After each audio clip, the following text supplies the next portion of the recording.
Hello, this is Wyland with the FPV podcast, where we talk about the FPV community and everything we do with our radio-controlled machines. Before we get into the show, I just want to very quickly touch upon our Patreon giveaway. This is a monthly giveaway that we're going to be doing for our Patreon supporters. So we're going to be giving away a lot of great products. So if you're interested in supporting the podcast and being entered into the giveaway, please go over to fpvpodcast.com. That's fpvpodcast.com. Thank you so much for supporting the FPV podcast.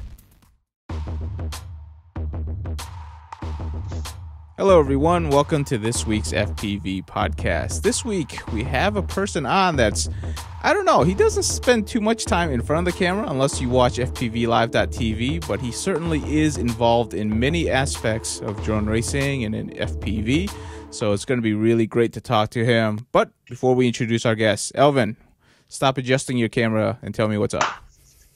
Hey everybody, good to be here. Great time of the year to be alive and functioning and moving around.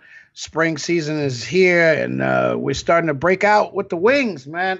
Hey, I just want to say thanks to Anthony over at TBRC for sending me the wing.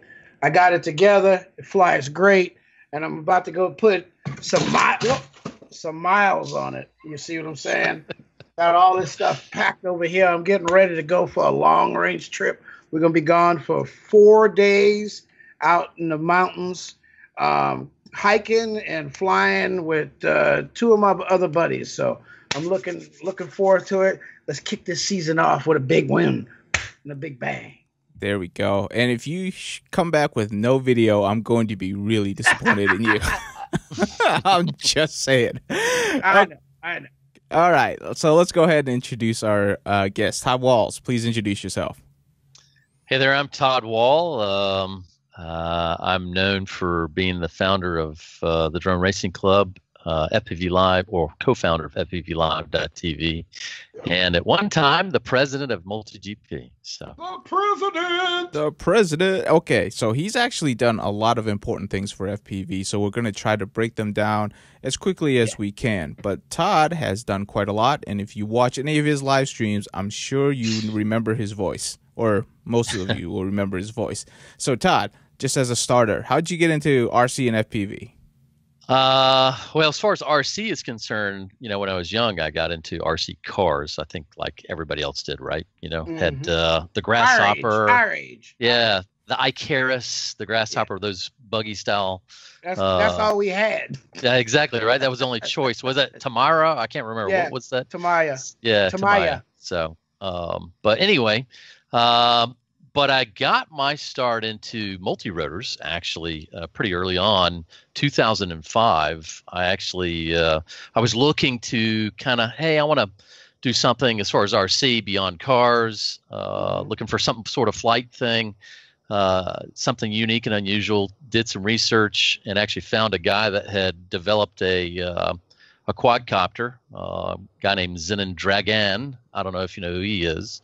He's actually one of the early patent holders for the first auto-level flight controller that had a 3-axis electronic gyroscope on it.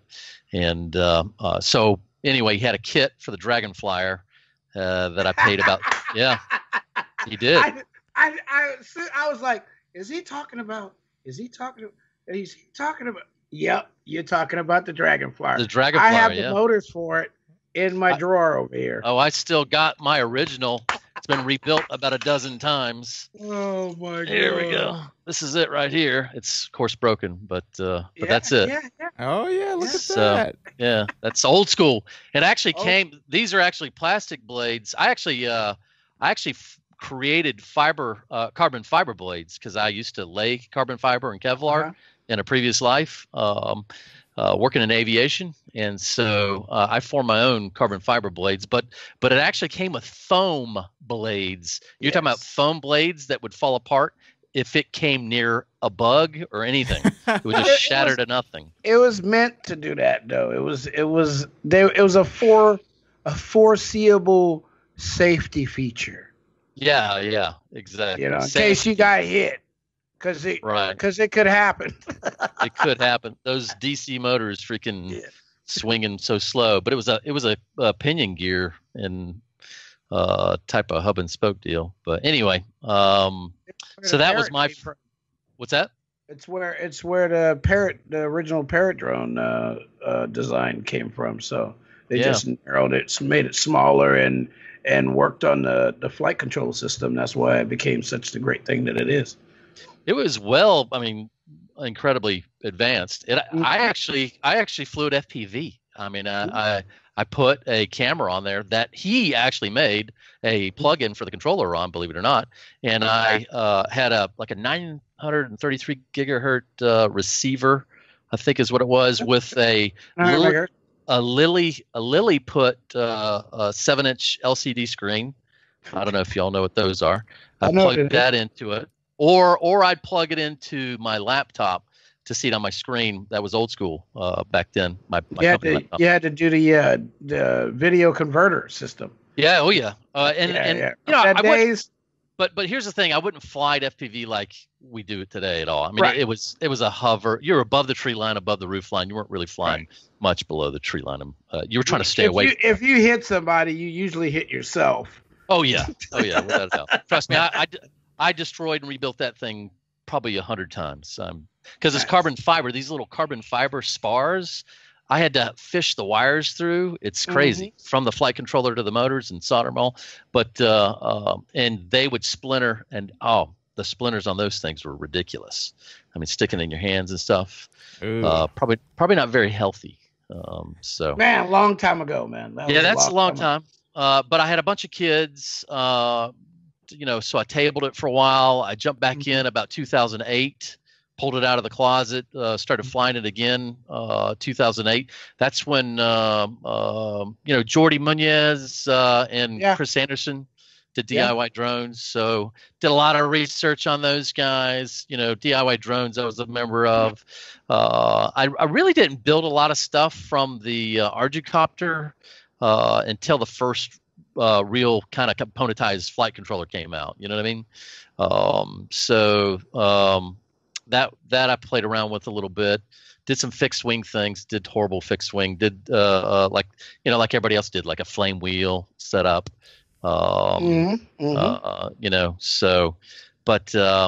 anyway, so kind of to bring it up to scale, the I guess 2014, I was looking to get into drones commercially since it started to catch a little fire. I was saying, hey, let me see where this goes. So I joined AUVSI late 2014, early 2015. Decided to go to one of the first, shows they had in Atlanta. Is that the one they had up here, right? No, they had the 2015 one in Atlanta, Georgia.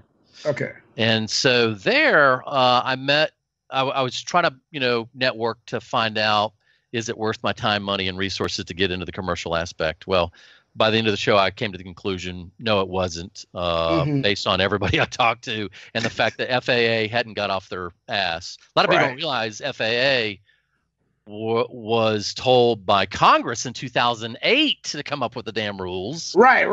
That was 2008. That was the big reason why we were so far behind, because they were told to do it. They knew that the market that the industry was moving toward that direction, and Congress failed to accomplish a task that the rest of the government told them that they needed to do. And it's just normal stuff. That's normal. Enough people beating the bushes and raising Cain, I guess, in 2014, 2015 started the march, and that's what pretty much enabled AUVSI to become an organization, I guess. But anyway, there I met Doug Arduick, who actually was one of the original founders of one of the largest drone users groups out of Arizona. And he was a commercial operator, and so I talked to him a good bit. We talked all about close proximity, drone, FPV flight, and then the competition. This is I'm trying to think. I guess the European race video came out earlier or later in 2014, something like that. I can't remember. But anyway, we talked about that particular thing. He was actually hosting races in early 2015, late 2014. I wouldn't call them races. He called them, so the drone users group would get together and they'd fly. Well, then they started, a couple of guys had FPV goggles and quadcopters, and they started just kind of chasing each other, blah, blah, blah. You know what I mean? That's kind of how it started. That's kind of how we started up here. Yeah. It was we did the meetup thing. So like that's how everybody got together, like all of a sudden you started popping up. You're like, oh wow, I've seen videos, I've seen your videos, I've seen, and then oh wow, and then everybody kind of connected, and it pulled together, and it's a great it's a great way. Drones have showed how people can connect. Oh yeah, in various ways all throughout the planet, on a goal. A goal for adventure, you know what I mean? How it can connect, which is great. I think it's a phenomenal community. I mean, it really is. It's got its drama, but quad drama like any other community does. But hey, did you know in NASCAR they used to fight? Did you know that? Shoot, yeah. Oh yeah, they used to fist fight. Right. They used to fit. I remember seeing on TV a dude walk up to another dude and crack right through so hey, look, it's just stuff, right? Yeah, it is. I mean, that's part of growing a community and growing a sport. But so Doug and I had a lot of discussions about, hey, could this be a legitimate, competitive thing, and so I committed to, I was like, look, let's keep in touch after the show. He was supposed to go do another couple races when he got back, that he was going to try and do more organized. I was like, tell me how it goes. And at that point I decided, okay, well, he got me all fired up. I'm either going to start a drone racing league, and start with starting like a club style, organization out of Atlanta, which was the Drone Racing Club. Actually, I was going to name it, get this, the Drone Racing League, but, our buddy Nick, beat me to registering the name by about 5 days. Ooh, no kidding. Yeah, wow. Yeah. But he had a.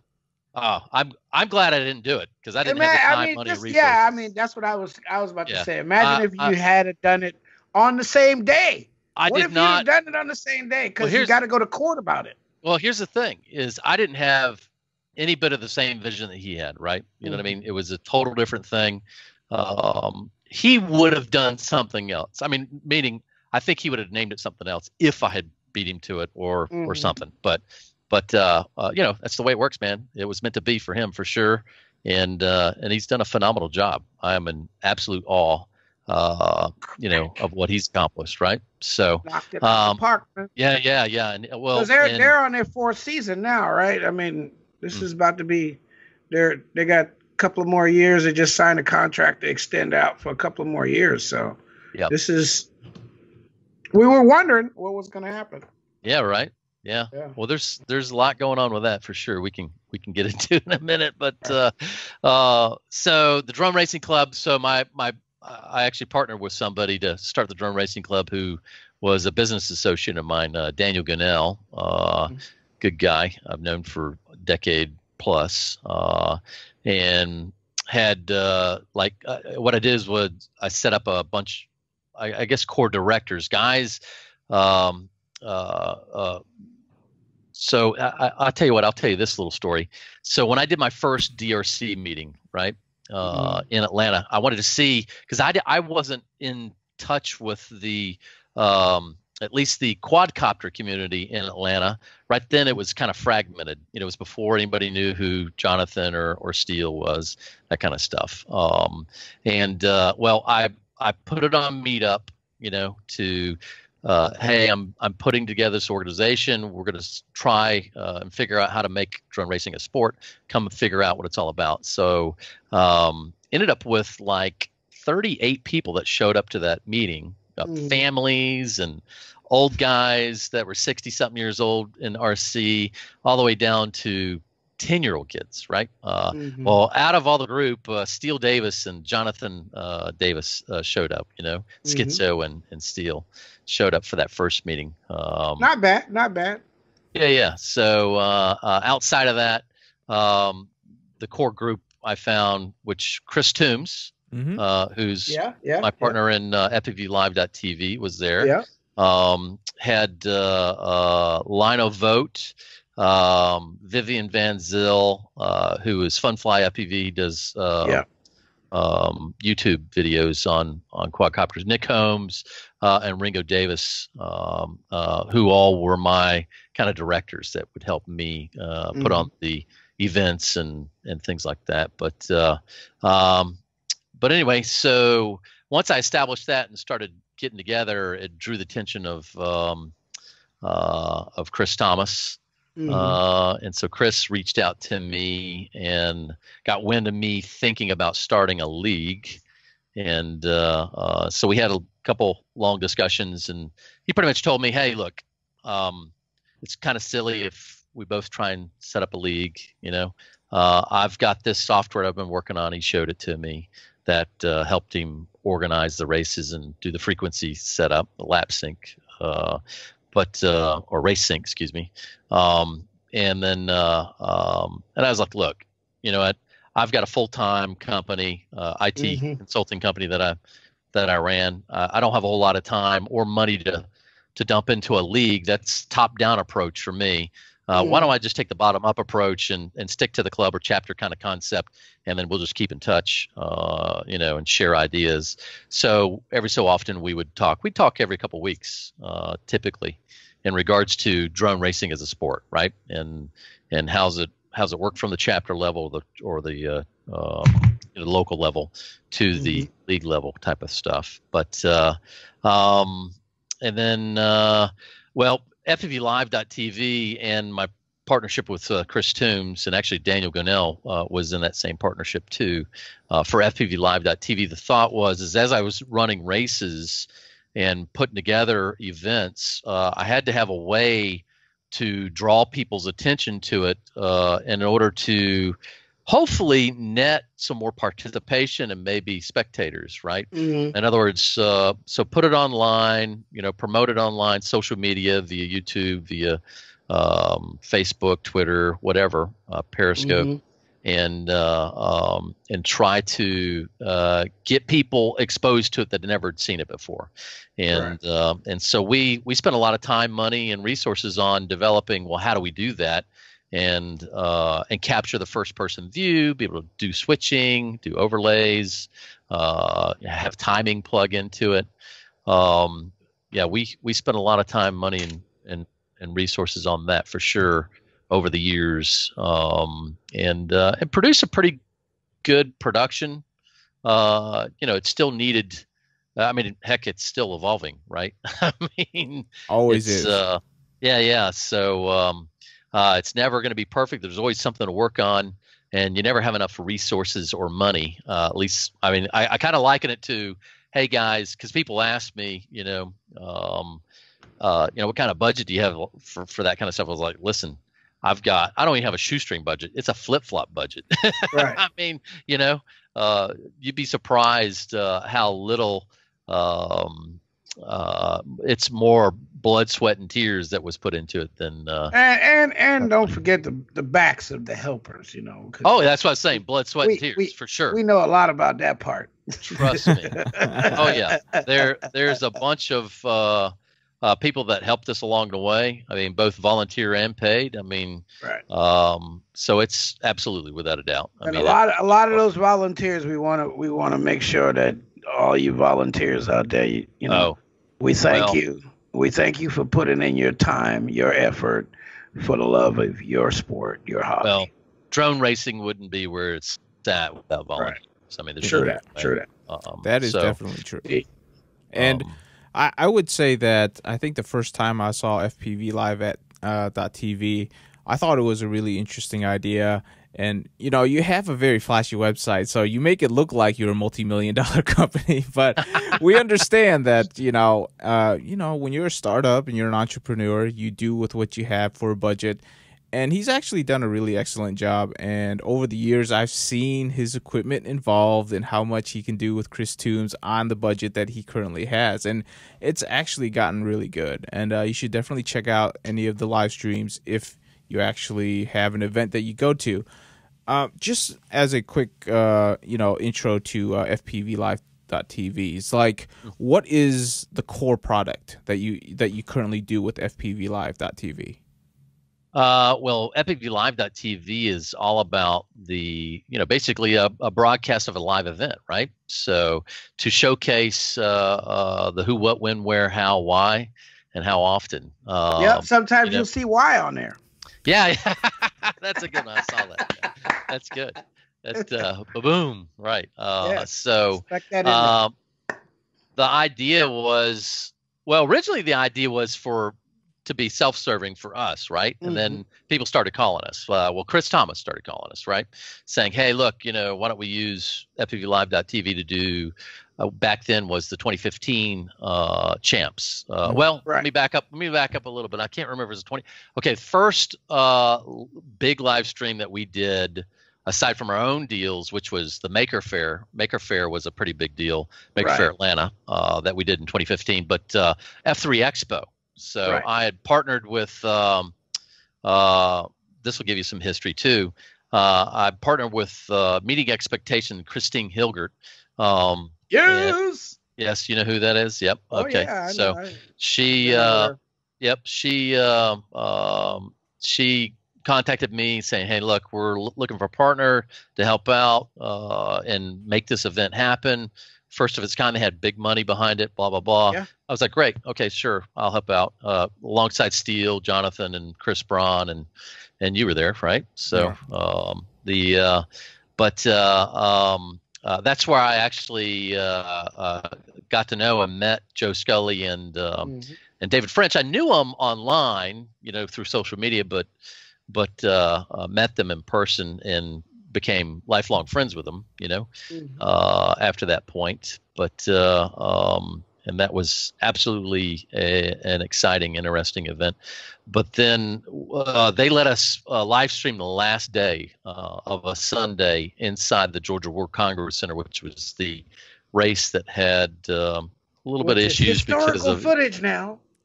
Yeah, no kidding, historical. Right? That's historic, dude. That building is gone. Gone. Where we were all standing is gone. I just oh my God. Yeah. That was a huge building.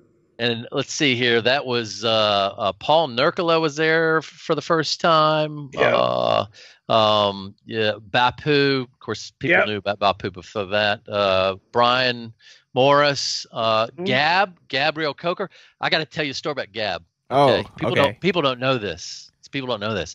At that event, little skinny Gab, will get out there. He had this controller, and he, what is the name of the Hobby King goggle that you had to make yourself? What the hell was the name of that thing? The Quantum. Thank you. I got one sitting right over here, and I can't even think of it. I got one in the box, too. Yeah. So what he had done is he had rigged up this Quantum, just the foam and the screen. Okay, yes. To his controller. The way he controlled the thing was he had to hold his controller right here because his goggles were attached to it. This is how he raced, was like this, with freaking goggles like that. It's just crazy as can be. I've never seen anything like it, but I got a picture somewhere. I'm going to blackmail him one day because it was the unbelievable thing. But anyway, he did pretty good that day, but nobody knew about Gab back then. No. So aside from that, met a lot of folks, met with Scott Rufflin back then. And Chris, that was an interesting thing. I tried to mitigate a Chris Thomas and Scott Rufflin meeting. Which was interesting. Meltdown. Yeah. Those two guys don't see eye to eye. Yeah, Chernobyl, exactly. Chernobyl. Yeah. But let me think. So from there, I don't know. Trying to think of a segue what we were talking about. But after that, we basically did FPVLive.tv at the 2015, the first championship for multi-GP. And got some great early interviews with Team Big Whoop before anybody knew who those guys were, right? You know what I mean? Those were the early days, man. Early days, yeah. Jesse P. and Jordan back then. Those guys are all retired now. Yeah, right. Aren't they? Yeah. And then Sean Taylor back then too. But anyway, so interesting times, right? It was very for sure. interesting times. That other pilot, Elvin Wilson. Elvin. I heard he's retired too. You know, I heard retired, aren't you? Come on. Yeah, I'm trying. Yeah. But let's go ahead and fast forward a little bit of where FPV TV is live today. Obviously, you've done some big events in 2017. We saw you out at the Mega Drone X. We're having a lot of fun out there with you. What is the present state of FPV Live TV? Is it still going? Are you still trying to grow that particular niche? What's going on? Well, this kind of is hinged to some things that have like to we do just with. asked him if he was going to be running for be the president. You know? Yeah. Right. Yeah. So, well, of recent, towards the end of 2017, right, we were booked to do several events through first of 2017. The problem was that those events didn't have any money. Yep. And so,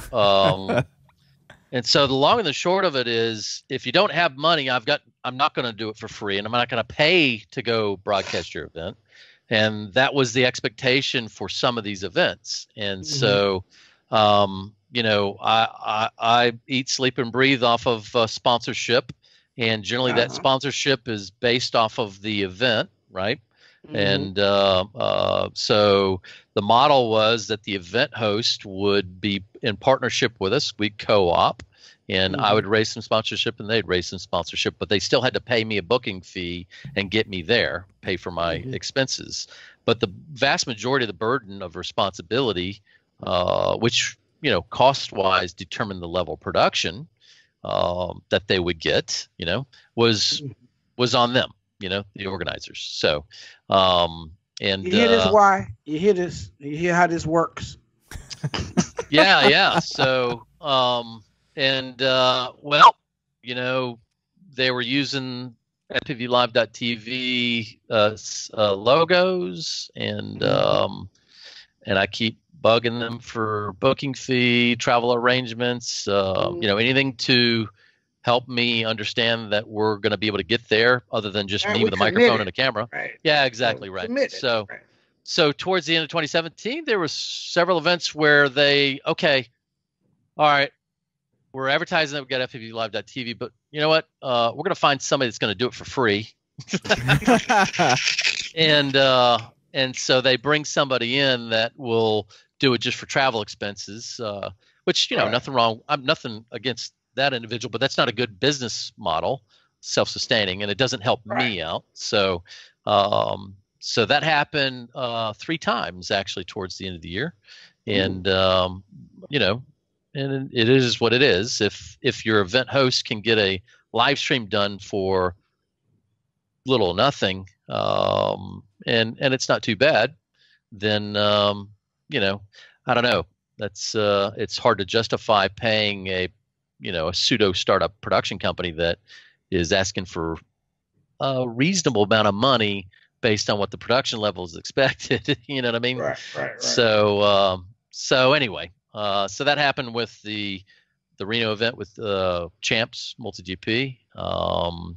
That happened with I'm missing an event between then and the end of the year, but also with Sebring.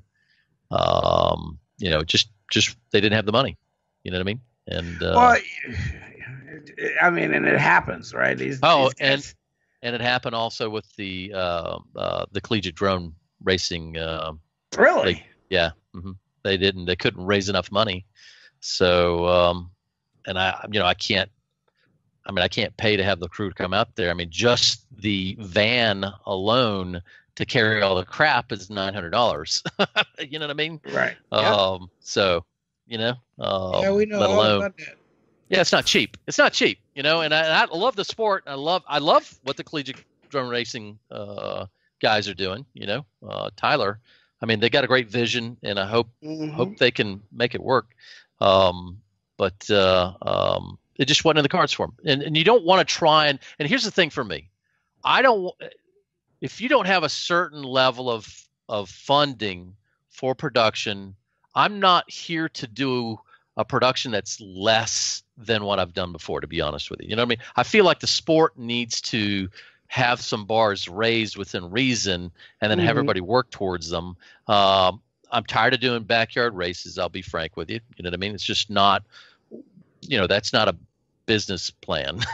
Right. It's not equitable for anybody. It doesn't help the sport out to that degree. I mean, if you want to live stream a backyard race, you want to live stream a small event that doesn't have any funding, Lifetime will do that for you. Okay. It's just flipping a switch. Anybody can do it.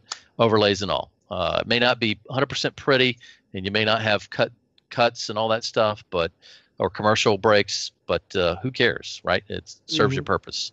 But what I was interested in is doing something of higher production value, which required funding. So no, definitely. And it's one of those things where, I mean, don't get me wrong. What Lifetime is doing is great because they've really put in a lot of effort. Corey over there is doing an amazing job of Corey. Yep. But like, I'll be honest, like I'll flip on one of those live streams for about 10 minutes and I'm gone. I'm bored. I'm sorry. There's not much to do. I can't watch longer than 5 So let me tell you this. So we use Lifetime because we partnered with Lifetime in the background, trying to get something going to where we could leverage Lifetime and help them get exposure as well as us getting exposure to create a broadcast medium that not only serves the chapters on a small level, but can serve us on a more entertainment level, so we could do more. And we had worked. Chris Toombs and I, Chris literally paid for a programmer to create some scripts that would farm data from the system, which that's the only way we could get it done. That's how we ended up doing all the overlays for everything else with Joe Scully's RC Scoring Pro application. The original one that he used. Then he flipped over to Lifetime. We did the same thing with Lifetime, and then we decided, okay, it'd be better if we went to Corey and those guys and said, hey, you know what, let's team up, let's figure this out. I don't want to be trying to dip into your data the wrong way. I'd rather you serve it up, and let's figure that out. So we agreed to try and figure it out. And that's the thing I didn't like about Mega Drone X for this last year is we were stuck with a template that we couldn't do anything but, an 8-way or 4-way. I don't like 8-ways or 4-ways. I want 1-way. You know what I mean? It's too much, for us in the community. All right, who cares, right? You know what I mean? Us in the community, that's self-serving. But if we want to expand drone racing and the entertainment value, we've got to appeal to those that might be curious and fringe, and not 100% us. First of all, nothing against our community. I love us. I mean, I love everybody in it, but it's not equitable. There's not enough numbers there to generate the necessary time and attention that a sponsor is going to pay for, right? It's not going to work. And so, well, we kind of ran flat on that. They didn't have the templates in time, and it just didn't work out. But we were hoping to have it ready. They ended up having a version ready that was used at Sebring. I just don't, but later in the event, that turned out good. So, but as far as this year is concerned, in regards to, this year, big events have gone flat. The Light Tracks Tour, we were supposed to be partnered with those guys. Again,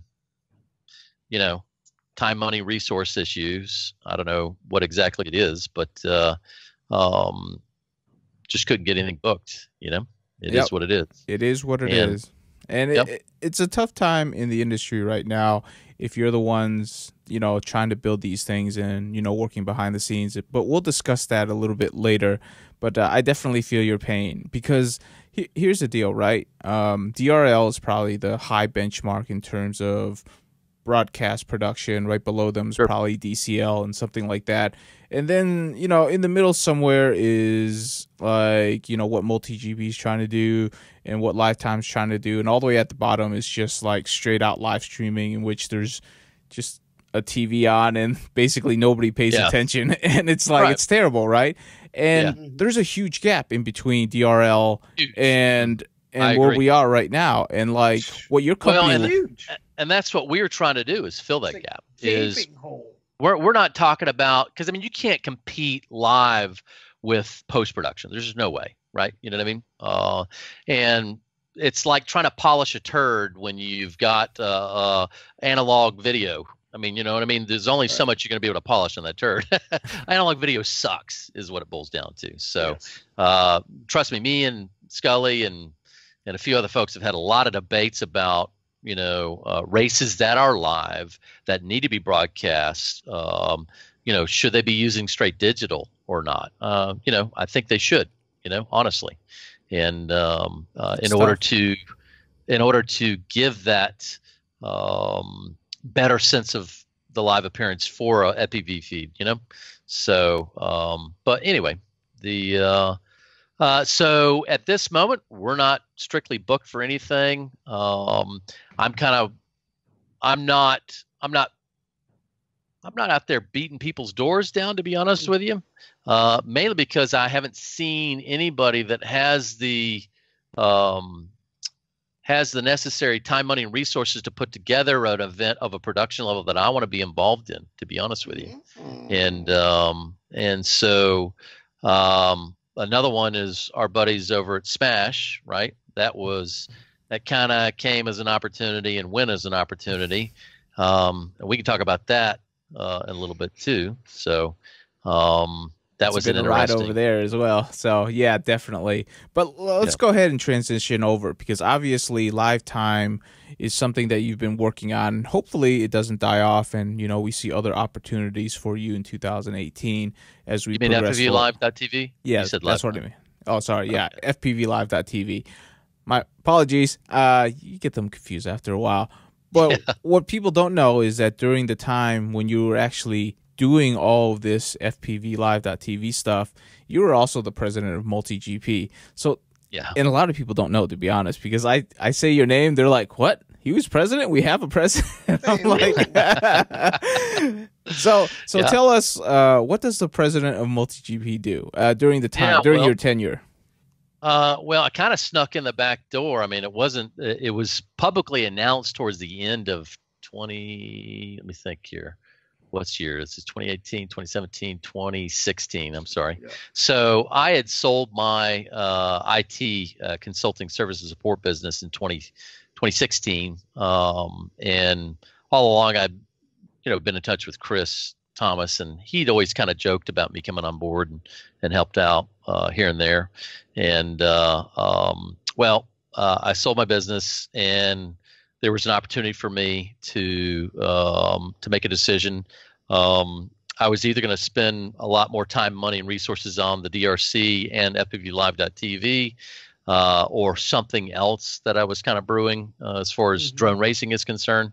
And he caught my attention and asked me to come on board as president. And the event that kind of slid me in kind of through the back door was when Hurricane Matthew came across. And I don't know if you know, Chris Thomas has a couple businesses that have to do with insurance and roofing. And so anytime a hurricane hits Florida, he's going to be like busy as can be. And he said, hey, it'd be good if you can kind of help me out here.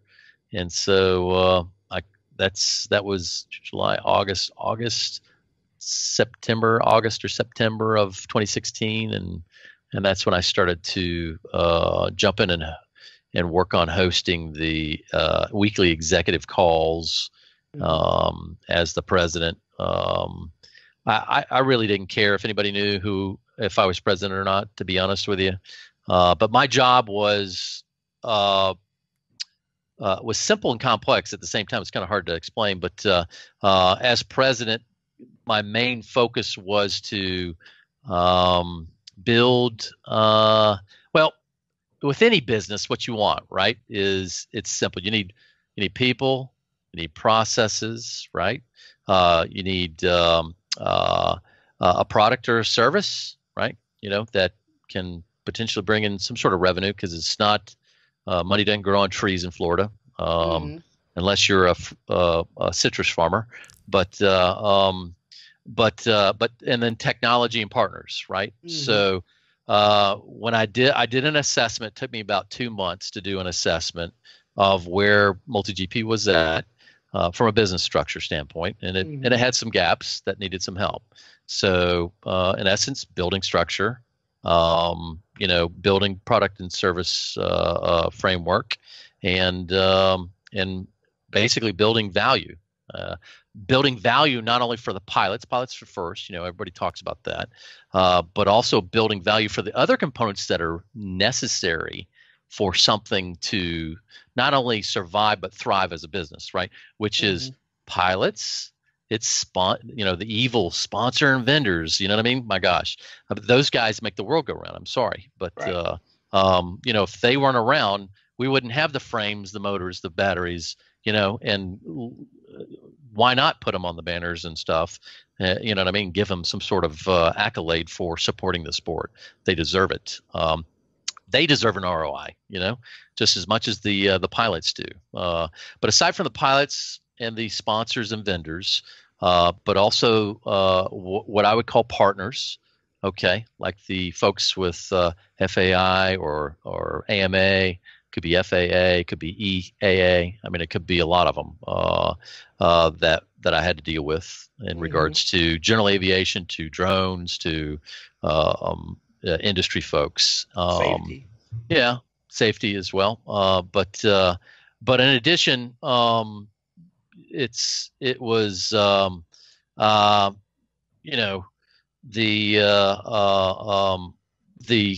thought of going beyond that vendor.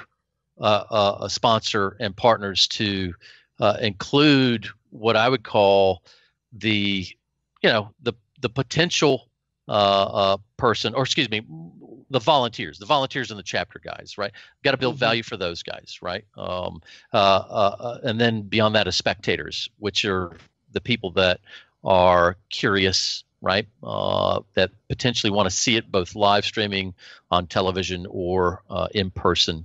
And make a decision. Do I want to be involved as a volunteer, or as a participant, or as a maybe a vendor, sponsor, or a partner, in some way, shape, or form.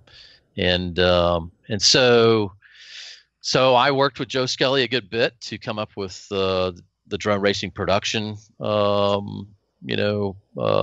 costing.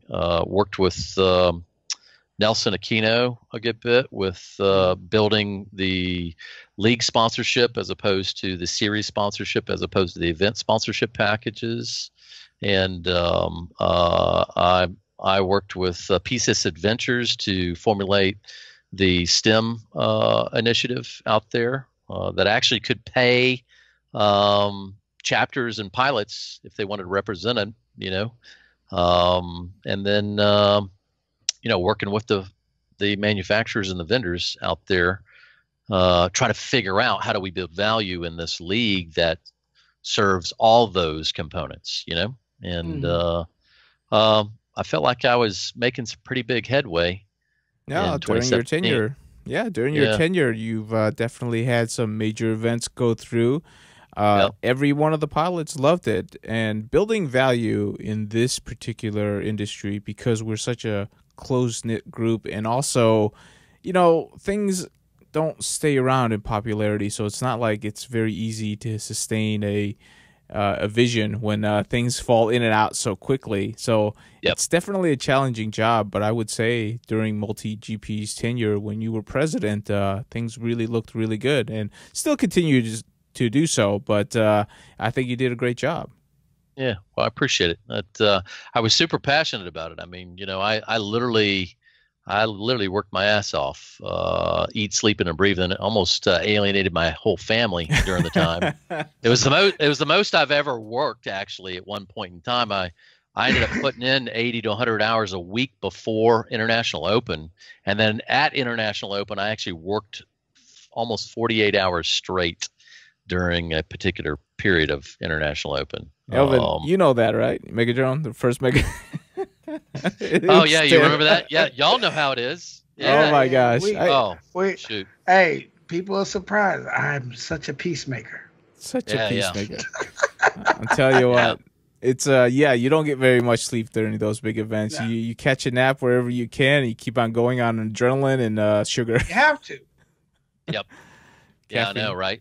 Oh man. Well, I can tell you, I was there. I can't remember how many days before International Open started, and then of course a couple days afterward. But I literally was, man, I was, if I got 2 to 4 hours of sleep in any given night, I was lucky. It was, I mean, you got to understand 8 different courses, trying to manage and run that logistically. You know, that was unbelievable. Chris had a freaking moonshot for that one. It about killed me. I will say, literally, actually, at one point. The matter of fact, on my way to the airport, I ended up getting in a totaled out my rental vehicle at 3 a.m. by a stripper who was leaving the strip club trying to make it to Waffle House across the street, and people were trying to take her keys away. She was drunk and almost killed me. If she literally almost killed me. So wow. Anyway, crazy ending to that. Man, Todd's got some great stories. We're gonna have to get him. We're gonna have to get him drunk and get him really good stories out. Yeah, no, that's what I'm saying. Like I might have to make sure I bring my extra badge or something. You know. Yeah. But I will say, I.O. was a great event, man. It was a pilot's event, man. You know, it was awesomeness. You know, no two ways about it. Definitely. All time, one of the best events. Do either one of you guys go to it? I don't even know.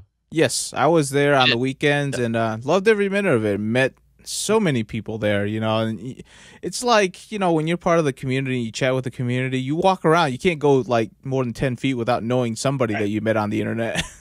Yeah, I know.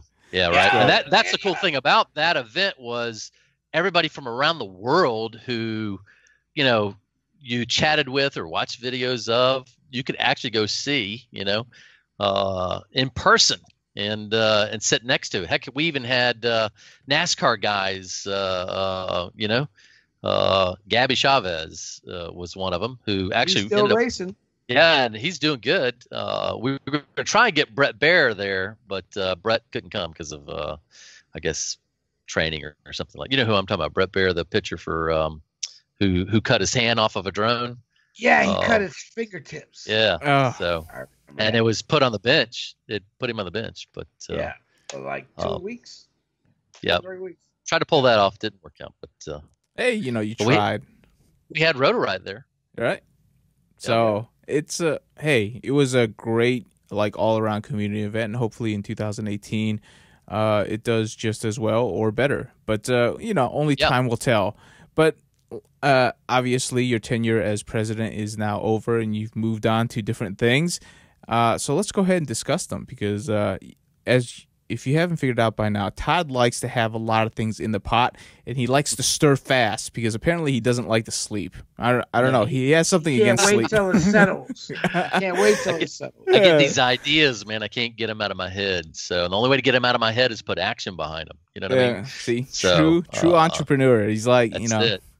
He's like selling businesses, working hard. His family probably trying to kill him or strap him to a chair or something. well, luckily, I work from home most of the time, so I do carve out time. You know, I've learned some hard lessons on. Yeah, don't be like normal people. Don't be like normal people. That's right. Forget. Next thing you know, hey, man, when the last? Hey, your friends call up. You're like, where you at? I'm at hotel so and so. Hotel? Ain't you in town? Don't you live here? Yeah. I used to. Yeah. All right, we won't go there. We won't go there. I'm trying to avoid that at all costs. I can tell you. Amen, So, brother. Amen. Amen. There we go. so one of the things I've been working on since leaving MultiGP was trying to figure out how the talent of a close proximity pilot could be utilized for other means in the commercial space, right? And so I called up my buddy Joe Herbert and with Kilovolt TV, who they are a production company that does film and television productions, and so I've known him for a couple years now, and talked to him. Look, guys, why don't we assemble a team of elite pilots and actually do a production team, not a single pilot who has talent, but let's do a production team of talented pilots that can, has the ability to frame a shot and have a cinematic approach to their close proximity, drone camera work. And so he's like, man, we've been thinking about this for a while. What the hell? Let's just kick it in the pants and make it happen. And so got on the phone with Joe and Joel and Lee and Adrian, all the guys with Kilovolt. A lot of people don't know Lee and Adrian, behind the scenes guys, but discussed it, hammered out a business plan, and started to reach out to pilots. First pilot we brought on board was Paul Nurkla. I've worked with Paul Nurkla on a couple of different projects for him. He's got a production company too. The second was Gabriel Coker, Gab 707. Third and fourth was Jordan Timpkin. Of course, everybody knows Jordan Jet Timpkin, and Christian Peterson Provo. And then the final one was Johnny Scher, Johnny FPV. So those guys all, demonstrate incredible, smooth, cinematic approach to their close proximity filming. Each one of them. I don't know if you've seen, but anyway, we're doing it under Kilovolt TV. So if you go to kilovolt.tv, you can see a demo reel of some of the most incredible close proximity camera work that you could ever imagine, and we're just now scratching the surface on opportunities out there in both film and TV. And the whole idea is to not have – a lot of these guys do independent film things, either free for notoriety purposes or for small pay, but they're not doing any big production things. They're doing like commercials or small clip spots, The idea of this is there's no other production company on the planet that has this assembly of talented folks that will work together as a team for a higher production. If you got a Marvel movie or something like that you have to get that you don't want to use CGI for a close tight shot, but you want to have a high speed close proximity shot next to a person, an animal, or a thing. These guys can get that shot guaranteed, without a doubt. And when we bring the production crew, which includes a minimum of 5 people to a set, we got relief, and we can go the time, meaning 8 hours based on the scenes. And a big production is not going to want to wait on one pilot to start up, go retrieve his quad, blah, blah, blah. So the idea would be to have multiple quads up to do the same scene, get different angles. So that's the concept. And it's drawn a lot of attention, and we've quoted a few things here and there. Haven't closed a big deal yet, but we're working on it.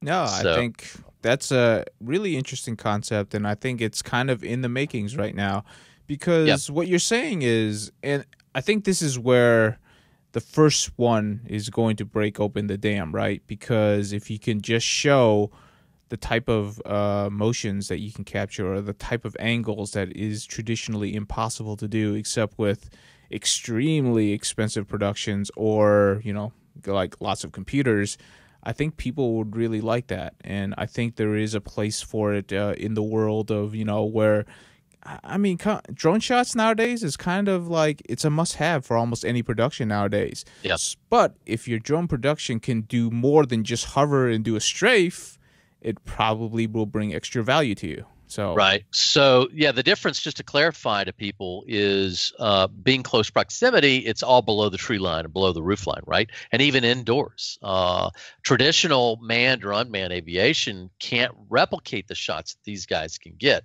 You know, your pitch, your roll, your attitude, especially with the camera view for a traditional drone, doesn't allow you. The stabilization keeps you from doing it. You can't do a dive down a building or a cliff or anything like that.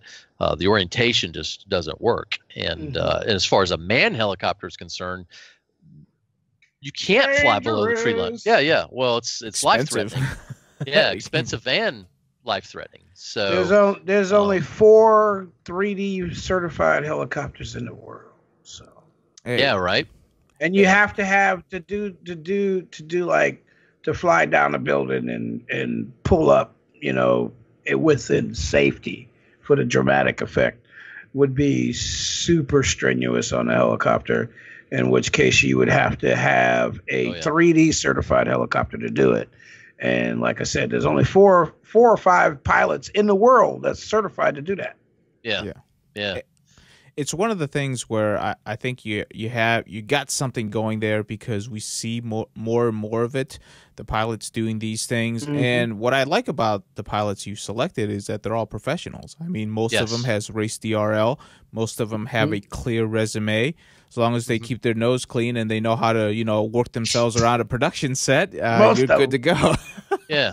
Well, and that's the key. They've all been on a production set in one way, shape, or form. So they know some sort of what the mannerisms are. That's the key. That's the other thing, is they're available. You know, I mean, there's plenty of other people I would like to have on this list, but we just wanted to start out with these 5 to start off with, because they're dedicated to it, right? They're full-time, you know, aside from their, you know, schedule with DRL or DR1 or whoever it is, right?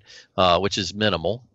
They're available to do these kind of things. So, and you know, and again, like I said, they're the best manned or unmanned pilots in the world. I mean, there's nobody better than these guys. The other thing is too, if you do a comparison, right, for a manned pilot as far as what I would call seat time, hours wise, and then or even unmanned pilot time, stick time, hours wise. I don't care if you're military or commercial. Nobody's got more stick time than these guys, or seat time, or cockpit time. Period. These guys burn batteries every single day to the tune of hours, you know, and we're talking thousands of hours, you know what I mean, collectively, based on their, you know, experience. Some of them only have 3 years of experience and still have over 1,000 stick hours, and that's the key, is, you know, experience you know, dictates results. and these guys know how to push the envelope, how to leverage that equipment to get what you need. So if you're a producer or director, executive director or producer looking for a particular shot, I would guarantee you that any one of these guys, if anybody on the planet could get those shots, no matter how damn crazy it is, you know, you need to rethink what's possible, put it in the hands of those guys, and let's see what they come up with. I've seen some of the shots from these guys that still blow my mind. Yeah, you know, definitely. That's the same info I've heard. You know, other directors are media guys. There used to be a couple of companies here in Portland that do drone and cinematic work with mostly done with large scale helicopters and stuff like that, single rotors, or dual rotor, if you including the tail as a rotor, which it is. But you know, and I've flown for them, so I kind of understand that whole theory and thought process.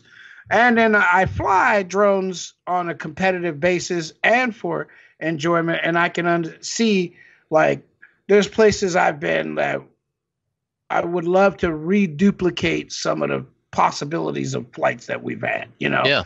But only be able to do it for a personal basis, where before I was doing it for a company, and Sure. to show some of the things that's capable of doing the sliding shots from point of view of cars going by, and two or three different angles from minimum input, is one of those bonus things that a lot of media people look for.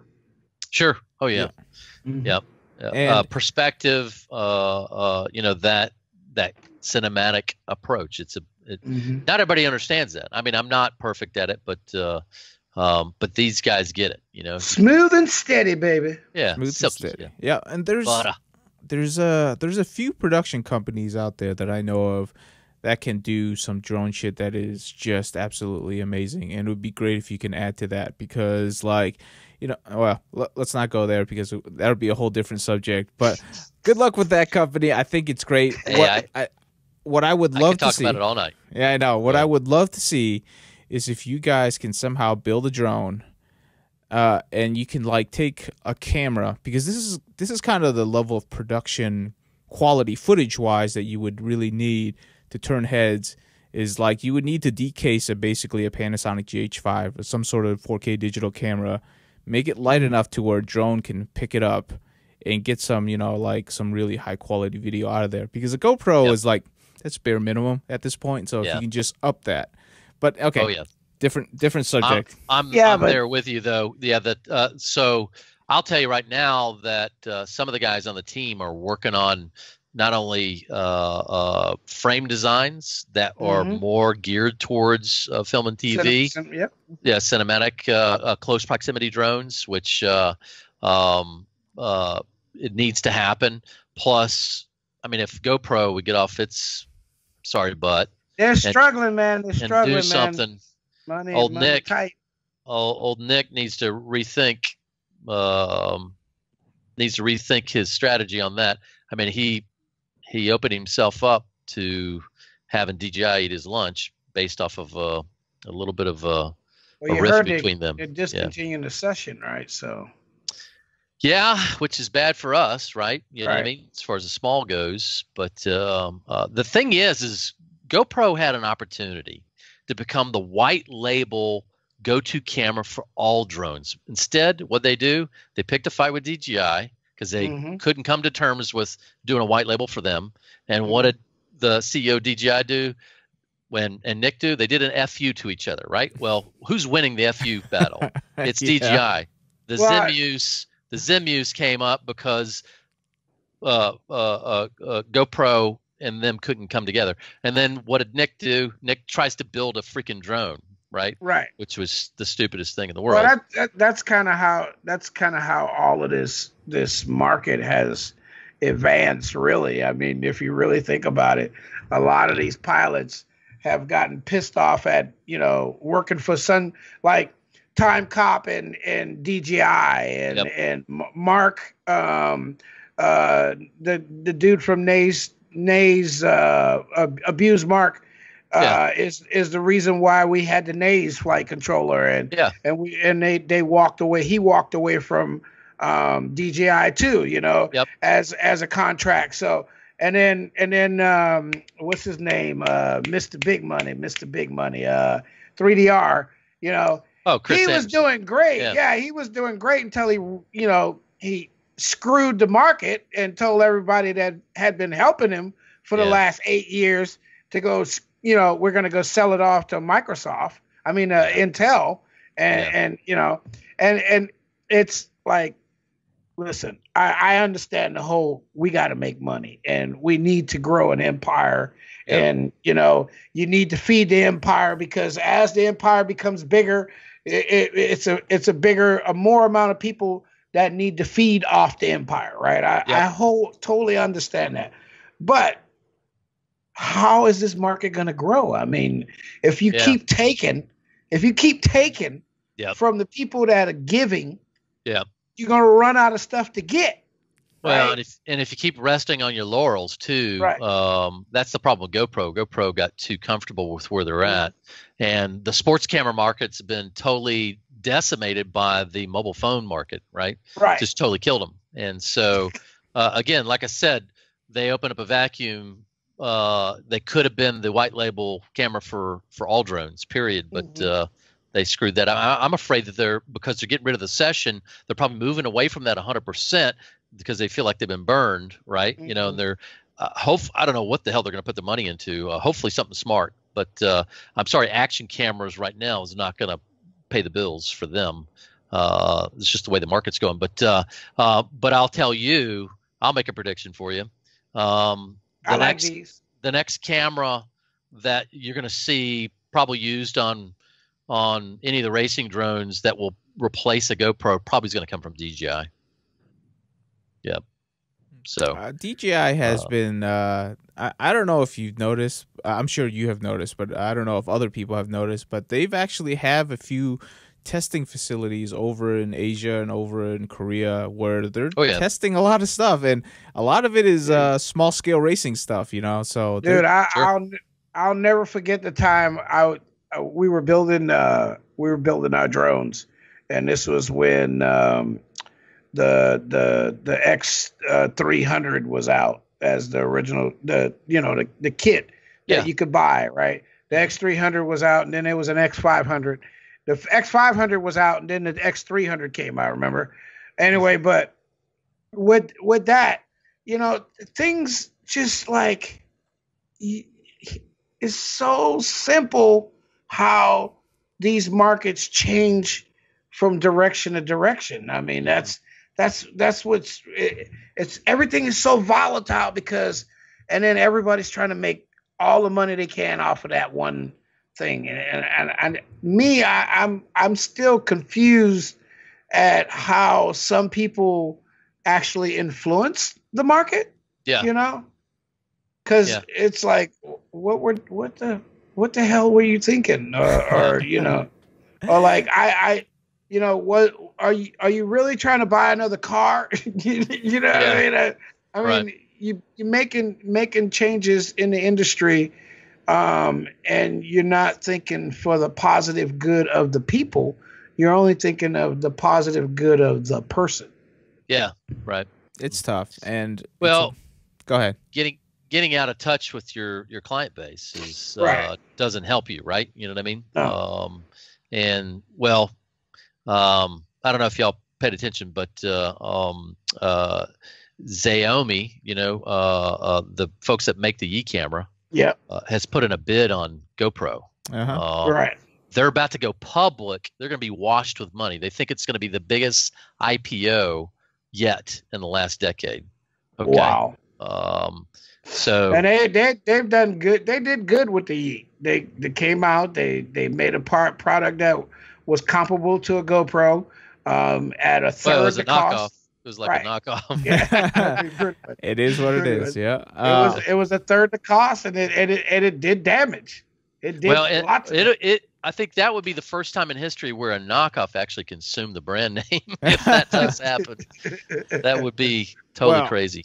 I actually went to their booth specifically to talk to them because they've gotten so big, and they may have produced a knockoff action cam, but they have some real sophisticated things that are coming out that is not action cam related at all. I mean, like they got like $20,000-$30,000 like production cameras and 3D cameras that they're producing now. So they're not a small company anymore. You're all right.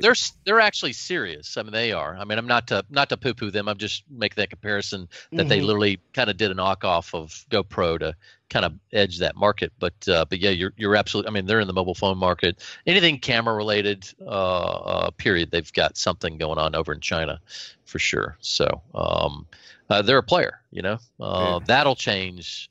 If they consume GoPro, then you'll be safe that we'll have something for our drones. But I would look for more of something to come potentially from our buddies at DJI. They're slowly but surely getting into the action market, whether people know it or not, and into the racing piece, just like you said. They did a real good job with the Spark. The Spark is a really good ship. It's small, it's agile, and I like it. And DJI, if you hear, send me one.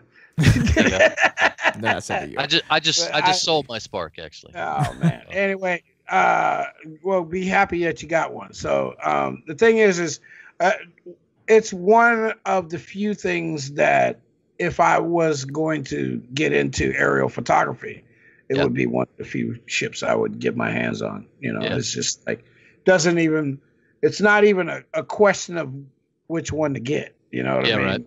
Mm-hmm. Yeah, But super small. Sure.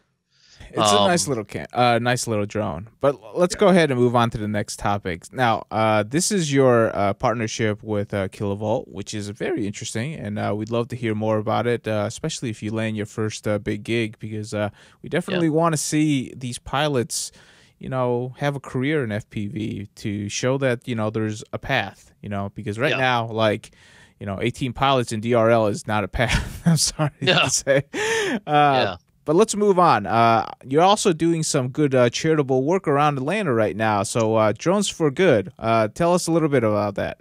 Yeah. So a buddy of mine, Jonathan Tidwell, who's one of the avid drone pilots in the Atlanta area, got run off from one of the parks one day and basically had posted in one of our groups just saying, hey, you know what, we need to band together and find a place. Let's raise some money and get a piece of property. And that was always the struggle for the Drone Racing Club too, is, our events were basically based off of our availability of access to land or property, both public or private. And it seemed that at least 40% of the time we were getting run off of someplace, public property for whatever reason. But so anyway, so I decided to kind of jump in the foray and say, okay, let's set up a call. And we kind of formed this loose organization called the Drones for Good Atlanta. You can find out more about it at drones, the number 4, goodatl.com. But the whole concept is to provide a safe, accessible drone safe fly zone where pilots that are professional and amateur can kind of come together, all range of skills, to experience drones recreationally, right? As a hobby or a sport, competition, also for education and commercial testing, right? And so our targets are to go after the city, the counties, the states, and even federal underutilized space, right? Each city, county, state, and federal land has underutilized space. I mean, just to give an example, I could go find probably 2 or 3 Frisbee golf parks that are not even being used, you know what I mean, that are taking up 20 acres of land. Or on the flip side, we've seen, old dilapidated or abandoned soccer or baseball or football fields, recreation, or playgrounds, or dog parks, for God's sakes. There's all kinds of different scenarios. And so what we're trying to do is sell the government, the local governments on the idea of, look, let's do something for these folks. I mean, people were buying like 100,000 drones a month, for God's sakes. Where are all these things going? You know what I mean? We don't. I've seen some videos, dude. It's all on the walls. Yeah, it's all. Or in the closets. 200 exactly. drones on the wall. Yeah. Damn it, that's what he had. That's it, exactly right. So why not carve out space? You know what I mean? If there's a big fear factor about drones, it all has to do with experience and training and know-how. And if we can have these drone safe fly zones, then the dog walkers and the joggers and the playground kids, we're not fighting for space. You know what I mean? Right. And we got designated areas where people expect to see drones and not be freaked out. You know what I mean? And they know where to go when they get one for Christmas or for birthday or for fun or for competition. They can go there and know that they can leverage the community to learn how to properly use it, and know that, they got wide enough open space to do it, and not risk a lot of things. So anyway, I think it's a need, and it's a community service thing too, right? I would agree. I think I've been on that team you got there for the last 5 or 6 years just without any titles. Yeah, right. Yeah. Yeah. So I mean, kind of we all have, we're all out there trying to do whatever we can. Unfortunately, most of the people today ask me if I could shoot their home video about to sell a house. And I'm like, nah, dude, you're about to sell your house. How much is your house worth? 380,000. Okay. So like, you can't give me 1% of that. Like, like, yeah, right. Sorry, you know what I mean? Go buy a drone and learn how to fly it. Exactly. Right. So, but that's a great idea. Yeah, I think it's something that's needed. Instead of fearing the what if scenarios, let's control it. Let's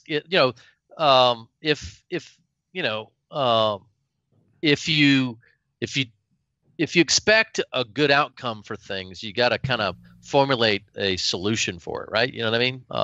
And of course, FAA, AMA, and most public figures know that education is one of the big keys, and experience is one of the big keys. And this can be kind of it's kind of a spin-off of the FAA's test sites, but actually put into action. The unfortunate thing with the FAA test sites, they all ran flat because they were unsustainable. There were too many kind of hooks to what you could do or couldn't do. It's ridiculous. I mean, come on, give me a break. You know what I mean? FAA. Well, they don't need to be specifying that. That needs to be independent, private type of thing, or a local thing. Let like them, LA. Yeah, let them worry about writing rules. Yeah, not like LA. Not like no. But there's other precedences for this. I mean, there's been a couple of chapters and clubs that have been established out west and down in Florida that were similar to this kind of thing. Where they got lands provision based on county or city, and they're being used for mostly AMA style fields, but and I thought about AMA, but how do we embrace all those different? The way I look at drones is that kind of 4 vertical, that hobby rec, sport competition, education, and commercial, and you got to think of it like that. And unfortunately, AMA doesn't necessarily cater to all those. You know what I mean? They're starting to get into the education. They're starting to get into the sport thing, but those are kind of out here. Certainly not commercial. I honestly think if AMA would come up with a small biz or a independent commercial entity, they would eat the lunch of AUVSI, to be honest with you. Oh, yeah. AUVSI caters to nothing but government or the big business. Right, so. Yeah, but okay, so, I mean, there's that private entity thing going on with the, AVUSI, where they're getting input from, Elon Musk and, Branson and all those other guys, So they may not have the man hours or the community input as we do, but they're still moving a lot of money and money that fractions of that could help fund a school program or a couple of school programs. I mean, when you get into that kind of money, you're looking at hundreds of millions of dollars, where $1 million would look what DRL started off with. It was only $4 million, and you can build stuff with that kind of money if you have the right thought process in building ideas. Well, I'm a firm believer that you can get nearly any result you want if you have enough time, money, and resources, but it takes all 3, right? Right. You miss one out of that formula, and results can vary. You know what I mean? Not to say that you can't do it. I'm a perfect example. I built a technology consulting firm out of no money and little resources, but a whole lot of time. So dedication, man. Dedication. Yeah, it's exactly time is valuable. Initiative. initiative is key, right? So and finding the source of market, right? Something that is marketable. Well, having something of value, period, right? I mean, that kind of goes all back to the piece with multi-GP or anybody for that matter, like DRL. I mean, any of these guys, if they're not working towards building value from who's my customer, who's my partner, who's my sponsor, you know what I mean, and who's my spectator, you know, it's inclusive. You better be inclusive, not exclusive of that. And that's the problem is a lot of people haven't gotten it right. And we've seen time and time again of people trying to bring the sport to the masses, and they don't have that total package. You know what I mean? They're missing a key component, and results varied. You know what I mean? Okay, so, I got a question kind of about that. So like, here's something that I've been noticing. Like we've seen this market reduce in its popularity, reduce in its enthusiasm of the mass, right? As drone racers as a group, energy has dropped. Like you can feel it. Like I mean, like I one of the things about going to Megadrone is I actually felt the energy build back up, you know, at Megadrone, and I think that's what the big races do for our market and our hobby. But what are we gonna do? I mean, to bring this thing back. I mean, where are we gonna go? I mean, what do you foresee as the thing that could open the doors? I mean, you worked with multi-GP. I mean, that's ground roots. That's the bottom. I mean, that's simple. The kid next door and me racing down the street, you know? Yeah. I think it's simple. I mean, it's all about participation, right? And not exclusivity, but inclusivity. This is the thing I was telling AMA too, is y'all got to think more inclusive, not exclusive. You know what I mean? You've got different segments of people that you're appealing to, and you don't need to be using these new groups as a scapegoat or demonize them. You know what I mean? You need to wrap your arms around them and embrace them and bring them into the foray. Same thing with anything like multi-GP. Same thing is I think the sport itself has done a shitty job of where do you start and then what's the stair step or approach to getting into it and getting them hooked. You know, if I'm going to hand somebody a 5-inch quad who's never freaking flown before, what are they going to experience in 30 seconds? Pain. The biggest letdown. You know what I mean? Ever. You know what I mean? I saw it a lot with the Drone Racing Club. So what do? We like, okay, this is before Tiny Whoop. It's like, man, we got to get them on micros. So Vivian Van Zyl, Funfly FPV, one of my buddies, the directors in the Drone Racing Club, was a big pioneer into the ultra micro brushed market. And so we started putting in the hands of people the micros. And matter of fact, Georgia Space Grant Consortium paid the Drone Racing Club to formulate a workshop, a boot camp, to see if they could get students to learn to fly and compete within 6 days. And we successfully did it, but it was using micros, you know what I mean? And simulators. I will say that simulators. So one thing DRL's got going for them that I like is they've got a simulator, although it doesn't necessarily have what I would call a beginner component to it 100%. It's still good, right? It's a lot less expensive. A lot less expensive to crash virtually, and at least start to get the motor skills down a little bit, even though the physics don't feel right to me, no matter how good they have come, how far they've come. But what? Well, okay, so like I get this whole simulator thing where a lot of people are really apprehensive about buying a simulator.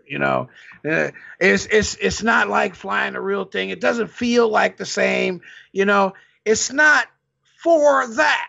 It's right. Yeah. so that you gain Practice. muscle Yeah. and mental memory. Yeah. It's so that you can sit here and you go, okay, when I move the stick this much, the stick moves that much. You know what I mean? Yeah. It's so that you become connected when you're flying, so you know what the ship is supposed to do. Not that if you just add yaw, the ship's going to make a right turn. Yeah. We're not flying a DJI ship. You have to control it. Right. So to get the type of shots like you were talking about earlier with your elite pilots for cinematic shots, those pilots have gotten there. You know what I mean? They've developed those skills. Mm-hmm. Well, I mean, and that's the key too, though. Again, the industry's not done a good job of getting people that are curious on a path of success that ensures they become. I mean, here's the thing: the hobby. If I'm a manufacturer or a vendor or a sponsor or whatever that's in this industry, if I've not seen too many sports or industries like this, that's more like a subscription model, for Christ's sake. You know what I mean? Whether you know it or not, you're paying every month if you fly frequently enough. Right. And the thing is, if you can get somebody curious enough to try it and then put them on a path of success and not failure, right off the damn gate, then you've got somebody that's going to be hooked for the average is what, 2 to 3 years or more. You know what I mean? Maybe for life. But I mean, a year. Yeah, the average is the average pilot that comes into RC, or pilot or driver, depending on whether you're with RC cars or RC boats or whatever it is, they only last a season. Like the average person lasts a season, and then you get those exemplary pilots where they're having a good time. They have the feasible income the disposable income, because it's disposable. Once you buy something, it's gone and you can't get it back like you want to. But I just feel that the time is too long. Like we still at this point where I build a ship and it may not fly right? I mean, I go out and buy all the stuff, I put it together, and it may not fly right. And it may be something so simple. Like I have a buddy of mine that who builds drones all the time, brand new ones, all new stuff. And most of the time he can't get his video to work. Yeah. Yeah, exactly right. And when he builds something and the video works right off the bat, we ask him what the hell he did wrong. You know what I mean? Well, and the thing is, though, you're addressing those DIY guys, right? I mean, which are fewer and farther between. The meat and potatoes for this sport to become valid and justified is those people that aren't necessarily going to at least start with a soldering iron. You know what I mean? Right. So they have to get the almost ready to fly or the ready to flies or something like that to get going. And again, we have new ships that are fully capable of doing that too. Sure. But but there's no logical path, though. No manufacturer, no website that I've seen says, okay, you want to start out, this is exactly what you need to do. All right. Get on the simulator first. Okay. Then I don't even think it's a tiny whoop, but I mean, but something like a micro scale that's easy. Maybe it's the Fat Shark 101. I don't even know, but something like that. I will give DRL that too, is they do have a baseline micro model as well as DR1, which is a good step in the foray. But they're missing that next step. Well, what is it? They're going to get tired of doing the micro, and they're going to say, man, I'm anxious to step it up to the next level. I love, see if I have the Baby Hawk here, but I love the Baby Hawk. You know what I mean? The white one or the new one? The new one, the R, the little 3-inch. Yep. Yeah, you got it right there. That's what that started off as, a Baby Hawk R. Oh, okay, gotcha. And then redid it. Upgraded. Yes. I mean, for the price and for what you get for your money, I mean, you can't beat it, right? $145. You can't beat it. Man, there's no way you can't build it yourself for that. Right. So anyway, plus it's hardy. You know what I mean? It bounces off everything, for God's sakes. Yep. You know, that's their next step. You know what I mean? And then MultiGP needs to have a freaking class for this. You know what I mean? A sustainable class. Where's the beginner class? Where's the intermediate? And where's the advanced? We got that's the one thing that I've been saying for a long time. Everybody's put on the same freaking race with such different products. You know what I mean? I don't know. Mm-hmm. My big vision was we got to start to, as more participation started to increase, we're going to have to start to draw lines between skill levels. I mean, personally, I'm an OG. I'm not going to go try and fly against Evan Heads Up FPV. I mean, he's going to just, it ain't going to be any fun. You know what I mean?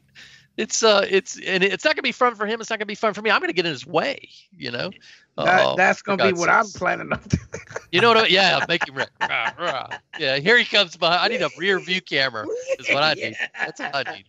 So, but I'm saying is I got him, Todd. I'm holding him back. Do it. All right. We could tag team, and that's what we could do.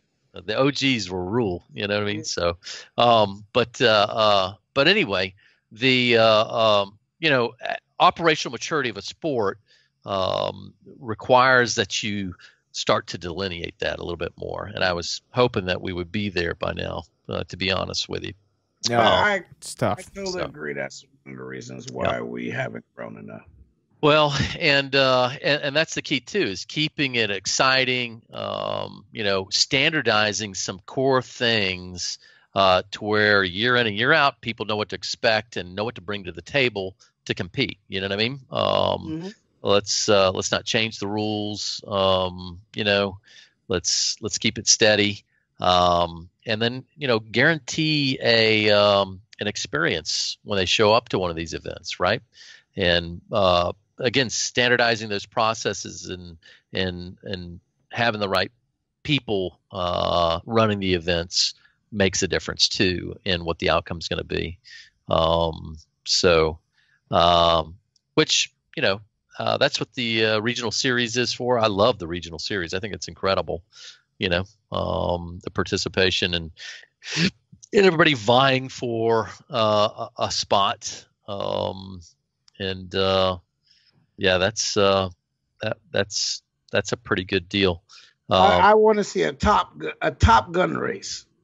Yeah, what's that? Tell me. Sectional Top Gun race, where in each city that races, all you would need to have is one MultiGP chapter or two. Anyway, all the pilots compete. The top pilot in the group. It doesn't. You don't have to be this vertical qualified. You don't have to be in allegiance with this group or that group. You know, you go out there and you fly top qualifier. You finish. You beat all the pilots in your city. You move on to the next city. You know what I mean? Like that. Yeah. Then you could like a circuit. Compete. That's a circuit. Yeah, like a full circuit. It would be a circuit. Yeah. You know. So like that's what I was hoping the Light Tracks XP tour was going to be like. You know what I mean? I mean that's a good vision. That got expensive. Well, it's not cheap. It's not cheap to do that kind of thing. You know what I mean? If you're going to do an in-person engagement, trust me, I ran the numbers. I mean, Scully and I have run the numbers probably dozens of times on what does it cost to run what I would call an all-inclusive event. That means it's a pilot experience, it's a sponsor vendor experience, it's a partner experience, it's a spectator experience. You know what I mean? And what is that cost? It ain't cheap. I'll just tell you right now. So our buddies at Smash, our buddies at Smash Entertainment had planned to do it right. I'll just tell you. Right. And they had a budget. And to me, based on the numbers and analysis of what we came to a conclusion on, I mean, it was going to be $500,000 to $1 million to do it right. But I mean, I'm talking about full-on engagement for the crowd, right? A real production, you know what I mean? And honestly, the race would not be 8 hours. It wouldn't be any of this 8-hour bullshit. Nobody's going to hang around for 8 hours. All right. All the qualification happened some other way, you know, and that's what was proposed at one point. but things change. That's how it is. Let's go ahead and start wrapping up. You know what, all Todd? I actually would love to talk to you more about what we should be doing better in 2018, but we're just going to have to wait for another podcast in order to do that. We're just running out of time. So, and we need to talk about DRL and yes, what we the do. anticipation of those guys are. Can I say one more thing? Go. Yes. All right.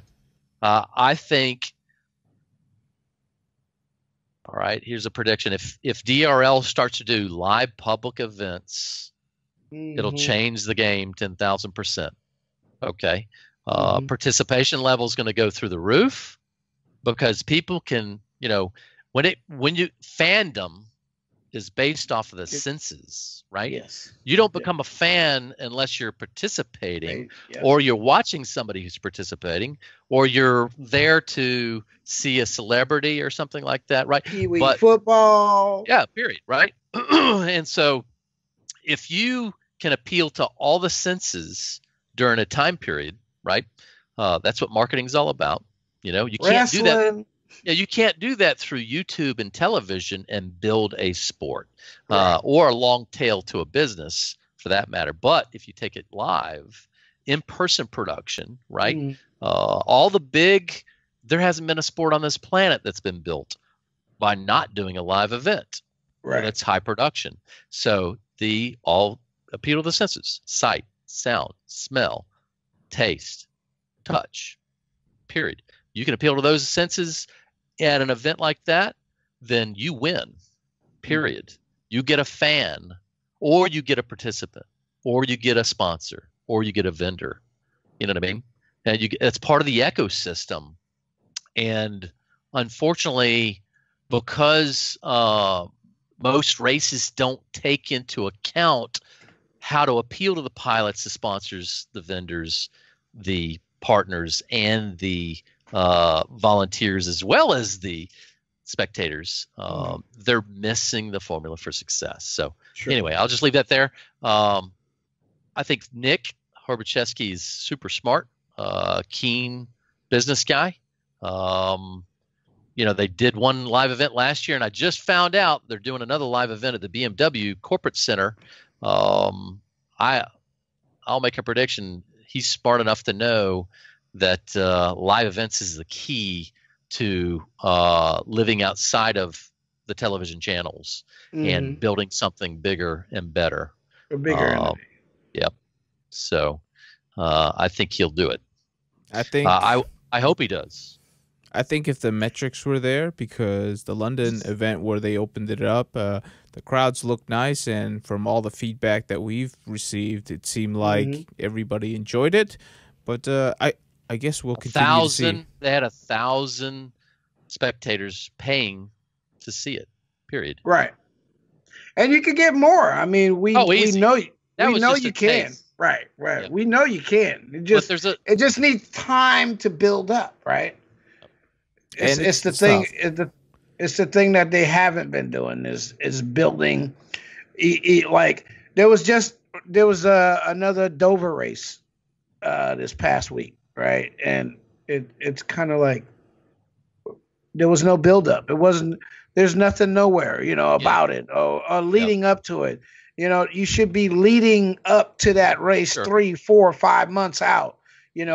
Building on the suspense. So and so's coming. The Team Canada guys are coming to show out. Stuff like that. Nobody does that crap. I know. Trust me, I know. Yeah. All right, so we're gonna go ahead and start wrapping up. Thanks for coming on, man. Todd, if people want to reach out to you, whether or not it's for your production company, Drones for Good, or just want to talk to you about ideas, where can they reach out to you? They can just email me at my Gmail. How about that? wahltodd@gmail.com. How about that? There we go. So, Todd, he's a wealth of ideas and experience. So if you want to talk about live streaming, Drones for Good, production companies, you want to, pitch an idea, you can go over there and I don't know what he'll do. He'll just take an hour less sleep or something. That's it, brother.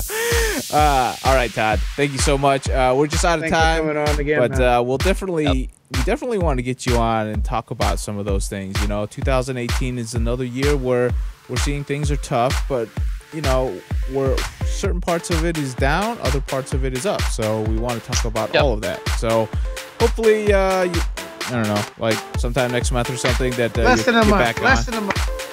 We'll be back. Let's do it. All right, cool. I'd love to talk about it. It was good. All right. It was good conversation. Yeah, all right, folks. We are all right, out. guys. Peace. Peace.